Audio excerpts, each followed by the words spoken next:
Hello दोस्तों, अस्सलाम वालेकुम। मेरा नाम वक्कार, मेरे साथ है आज अली भाई और अली हैदर भाई। आज मैं पूछूंगा फर्स्ट में अली हैदर भाई से। यार अब तक जो भी हमने महाभारत का जो 6 एपिसोड का पार्ट 1 देखा यार, क्या मजा आ रहा है। अब तक तो वो जुनूनियत है, मतलब इश्क की भी जंग हो रही है वहाँ पर। भीष्म जी, वो जो दासी का बेटा है, उसके हक के लिए भी खड़े हो गए। पंडित जो नाम वो रख रहा था यार, ये भीष्म जी की यार ये बात अच्छी लगी। वो जो दासी का बच्चा था ना, वो उसी टाइम पर वो भी पैदा हो गया। वरना वो चाह रही थी कि जहाँ पर बादशाह के जो बेटे वो मतलब उनका नाम हो। ये बड़े दिल वाले का काम है जिसने ये किया हुआ है। बिल्कुल सबको बराबरी का बराबर कर दिया हुआ है। मुझे मजा आ रहा है क्यों, बिल्कुल वो देख कर।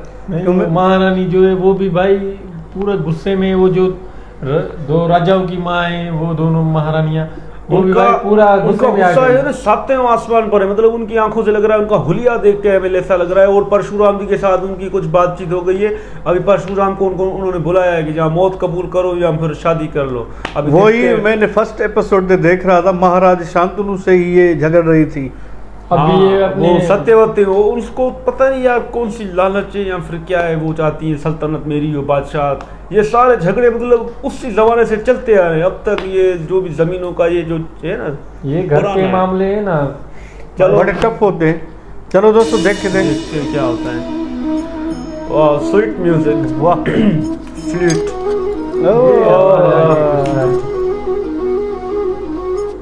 भविष्य का दूसरा नाम है संघर्ष। संघर्ष हृदय में इच्छा होती है और यदि पूर्ण नहीं हो पाती तो हृदय भविष्य की योजना बनाता है। भविष्य में इच्छा पूर्ण होगी ऐसी कल्पना करता रहता है, किंतु जीवन ना तो भविष्य में है ना अतीत में। जीवन तो इस क्षण का नाम, प्रेजेंट, अभी का। इस क्षण ना आगे का सोचो ना पीछे का, अभी जीवन का अनुभव, काम वक्त एंजॉय करो। कुछ नहीं भाई, पूरे। और हम ये जानते हुए भी इतना सा सत्य समझ नहीं पाते। या तो हम बीते हुए समय के स्मरणों को घेर कर बैठे रहते, या फिर आने वाले समय के लिए हम योजनाएं बनाते रहते हैं और जीवन गुजर जाता है, ऐसे चला जाता है हाथ से भाई। जीवन बीत जाता है। ओ बड़ी बात कर दी। एक सत्य यदि हम हृदय में उतार लें कि ना हम भविष्य देख सकते हैं, ना ही भविष्य निर्मित कर सकते हैं, हम तो केवल धैर्य और साहस के साथ भविष्य को आलिंगन दे सकते हैं, स्वागत कर सकते हैं भविष्य का। तो क्या जीवन का हर पल जीवन से नहीं भर जाएगा?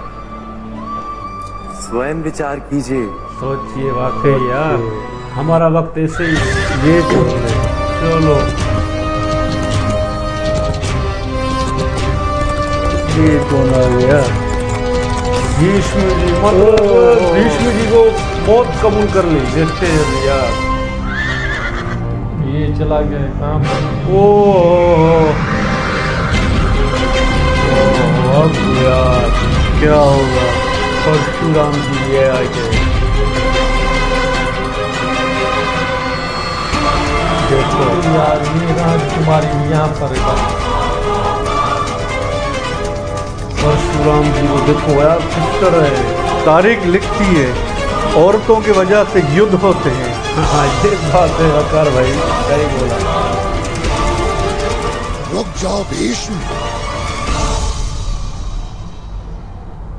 मैं आपके चरण स्पर्श करना चाहता हूँ गुरुदेव। तुम मेरे आशीर्वाद के योग्य हो या नहीं, इसका मुझे निर्णय करना होगा। क्योंकि किसी दोषी को आशीर्वाद देने वाला भी उसके दोषों का भागीदार बन जाता है। प्रत्येक जल बिंदु समुद्र की ओर जाने के लिए पर्वत से गिरता है, और उसके जीवन की सार्थकता उसी गिरने में है। ठीक उसी तरह मेरे जीवन की सार्थकता आपके चरणों में गिरना है भगवान। मैं आशीर्वाद की लालसा से आपके चरण स्पर्श नहीं कर रहा था। और रही बात अपराधी होने की,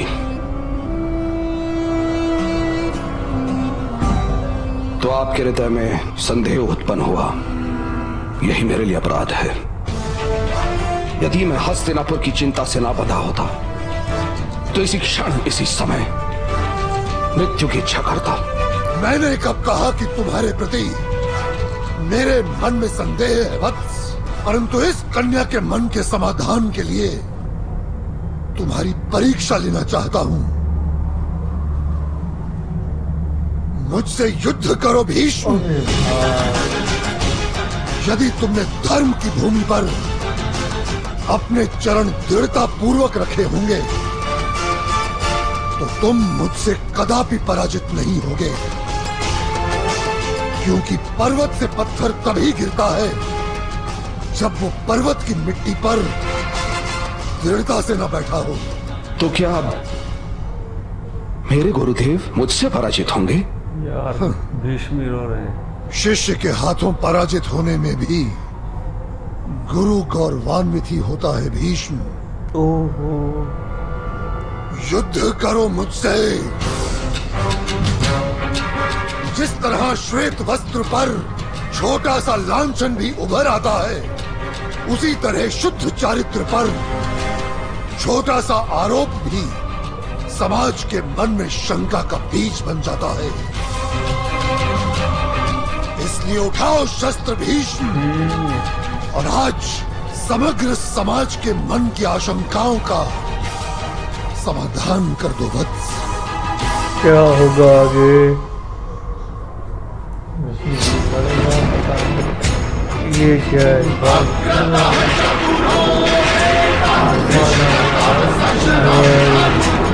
और वाली मूवी वाला सीन नहीं है क्या?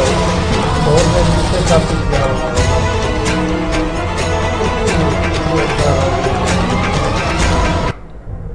पूरा अंधेरा छा गया है।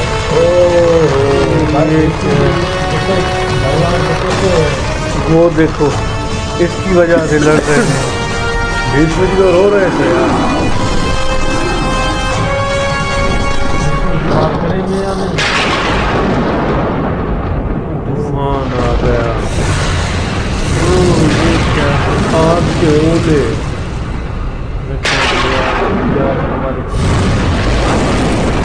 भाई आज यहाँ पर आ रहे हैं।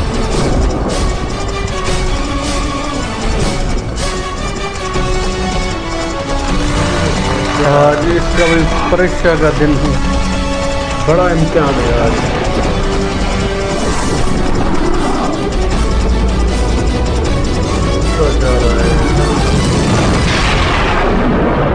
यार मेरा दिल कर रहा है भीष्म जी कुछ वो फूल बरसाती है भाई। भाई क्या बात है यार। महाराजा भी समझ गया। वाह, ये रिस्पेक्ट।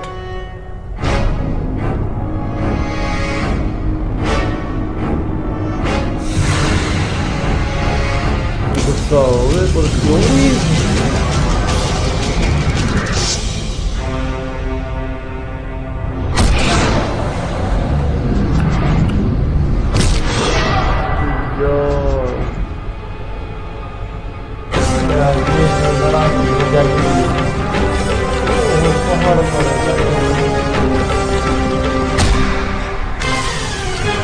क्या होगा?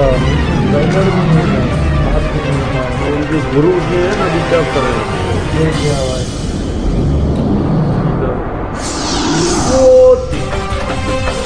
सुपरमैन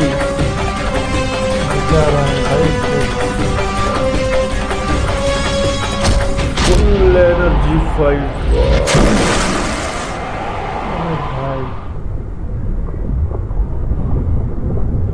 वाह जी वाह, परशुराम जी, ये तो पानी के अंदर। भगवान परशुराम यार ये क्या कर रहे हैं यार? भीष्म जी का कोई दोष भी नहीं है, कोई गलती भी नहीं है।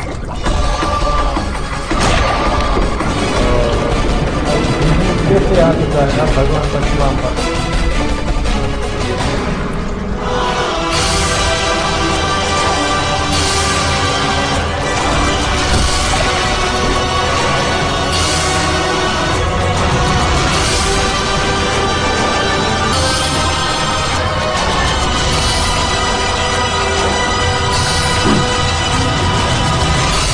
क्या होगा आगे भाई? बड़ा मुश्किल लग रहा है मुझे।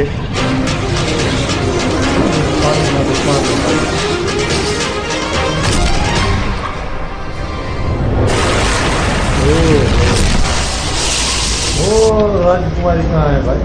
वो तो ऊपर ही है, ये अभी चल रही है इनकी।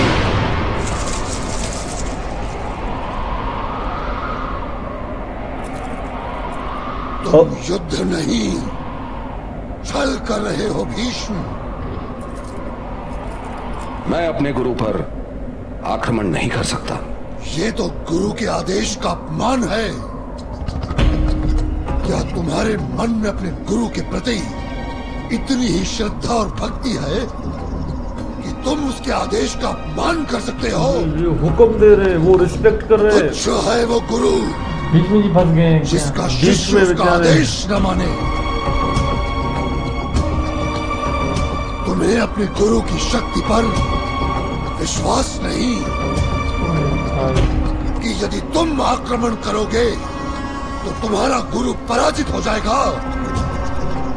इतना निर्बल और वृद्ध नहीं हुआ है परशुराम।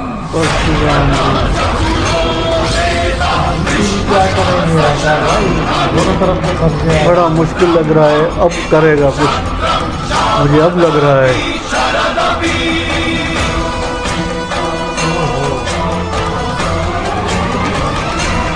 ओहो, पूरा पेड़ उठा लिया भगवान विष्णु ने।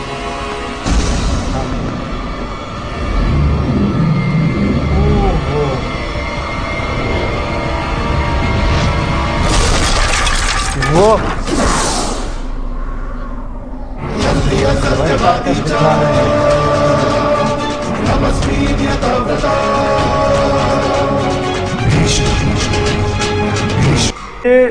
भीष्म जी रिस्पेक्ट कर रहे हैं अपने गुरु की, और बनती भी है रिस्पेक्ट। गुरु के साथ अभी क्या झगड़ा होता है वकार भाई, आप खुद सोचिए। एक तरफ भगवान है, एक तरफ शिष्य, मुझे मुश्किल लग रहा है। वो तो अपने भगवान की रिस्पेक्ट कर रहा है। अब भी यार पूरे ये भी आ गया है, क्योंकि ये भगवान विष्णु जी ने इसको भाई पूरी चुनौती देनी। परशुराम जी, उनका नाम परशुराम जी। और परशुराम जी यार बड़े, मतलब इस एज में थोड़ा उनकी एज भी पता चल रही है, लेकिन फिर भी स्ट्रॉन्ग मैन लग रहे हैं, मतलब सुपरमैन की तरह, बड़े बाल खुले हुए। और मतलब और यार भीष्म जी उनकी रिस्पेक्ट कर रहे हैं, बनती है रिस्पेक्ट। लेकिन आखिर में लास्ट में आपने भी देखा कि भीष्म जी को भी गुस्सा आ गया और उन्होंने मतलब अपनी पावर दिखाई। अब पता नहीं क्या होगा आगे, मतलब 7वें एपिसोड का भाई इंतजार है भी, उसमें क्या होगा यार। और कृष्णा जी ने भी अच्छी बात समझाई ना आज। कृष्णा जी ने बताया कि हम लोग फ्यूचर की परेशानी में मतलब मगन हो जाते हैं, और कुछ लोग पास्ट में ही मतलब खोए होते हैं कि ये ऐसा होता वैसा होता। यार बड़ी अच्छी बातें करता है यार, मजा आ गया था आज का एपिसोड देखकर यार। ये भीष्म जी परशुराम जी का युद्ध, ऊपर से वो बच्चे भी आ गए, और वो सत्यवती जो औरत थी जिसकी वजह से झगड़ा हो रहा है। बड़ा मुश्किल लग रहा है भाई अभी। हर ये अपना, हाँ, ये जो युद्ध हो रहा है ना, बड़ा मुश्किल है। कौन जीतेगा? राजकुमारी की वजह से जो कुछ भी हो रहा है। हाँ, ये देखो तारीख में लिखा होता है औरतों की वजह से जंग होती है। आज भी वही हुआ है। और वो हंस रही है, उसको कुछ मलाल भी नहीं हो रहा अपने। लेकिन क्या मर्द की कामयाबी के पीछे भी औरत का हाथ होता है। गुरु और शिष्य को लड़ा दिया। हाँ, ये बड़ा दुख की बात है। बाकी आगे जो नेक्स्ट एपिसोड होगा ना, उसमें हमें दिखना पड़ेगा। हमारे चैनल को सब्सक्राइब करना, लाइक करना, जरूर बेल आइकन को दबा देना। Okay, thank you, Allah Hafiz.